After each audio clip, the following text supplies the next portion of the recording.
আমরা সংগ্রামী যৌথ মঞ্চ বরাবর মনে করে এসেছি যে রাজ্যের মানুষের সমস্যার সমাধান, রাজ্যের কর্মচারীদের সমস্যার সমাধান সরকারকে আলোচনার ভিত্তিতে সিদ্ধান্ত নিয়ে করা উচিত।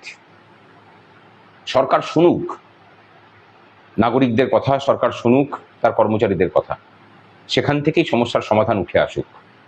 বিগত সরকার কর্মচারীদের সেই মৌলিক দাবিগুলোকে কোনোদিন পাত্তা দেয়নি। তারা মনে করেছেন তারাই সমস্ত কিছুটা জানেন। জনগণ যেহেতু ভোট দেয় এবং আরও বেশি করে জনগণের ভোটটাকে যেহেতু তারা চুরি করে নিজেদের ক্ষমতাকে পরিপুষ্ট করে এসেছেন, তাই সে ক্ষমতার দম্ভ থেকেই তারা মনে করতেন যে তারা যেটা সিদ্ধান্ত নেবেন সেটাই হচ্ছে আলটিমেট সিদ্ধান্ত। এবং সরকারের সাথে সংঘাত লেগেছে সংগ্রামী যৌথ মঞ্চের নেতৃত্বে কর্মচারীদের। আলটিমেটলি সরকারের বদল হয়েছে। নতুন সরকারের কাছে আমাদের দাবি ছিল যে সরকারের কর্মচারীদের হিতে যেসব সিদ্ধান্ত সরকার আলোচনার সাপেক্ষে করুক, নিক। আমরা খুশি যে সরকার আমাদের সেই দাবিকে মান্যতা দিয়ে আগামী 30 তারিখ বেলা 11টার সময় নবান্নের সভাঘরে ডিএ মামলার সুপ্রিম কোর্টে যারা মামলাকারী সংগঠন ছিল, সংগ্রামী যৌথ মঞ্চ সহ আরও 3টে সংগঠন, তাদের প্রতিনিধিদের সাথে তারা বৈঠকে বসবেন এবং সেই বৈঠকের পৌরোহিত্য করবেন মাননীয় মুখ্যমন্ত্রী মহাশয় নিজেই।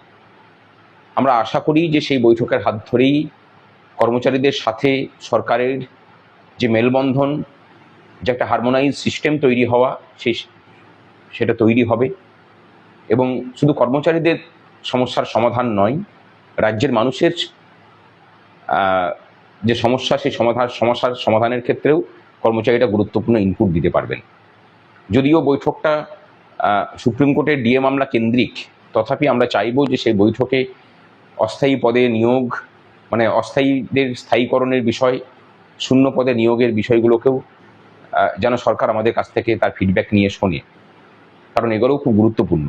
এবং তারই সাথে বিগত সরকারের আমলেই যে প্রাতিষ্ঠানিক দুর্নীতি, সীমাহীন প্রাতিষ্ঠানিক দুর্নীতি, সেই বিষয়েও যেন আলোচনা করার অবকাশ আমরা পাই। আমরা আগামী 30 তারিখের দিকে তাকিয়ে আছি। কর্মচারীদের কাছে এবং কর্মচারী আন্দোলনের ইতিহাসেও এটা একটা মানে নতুন মাইল ফলকই বলা যায়। দেখা যাক 30 তারিখে কি রেজাল্ট বেরিয়ে আসে।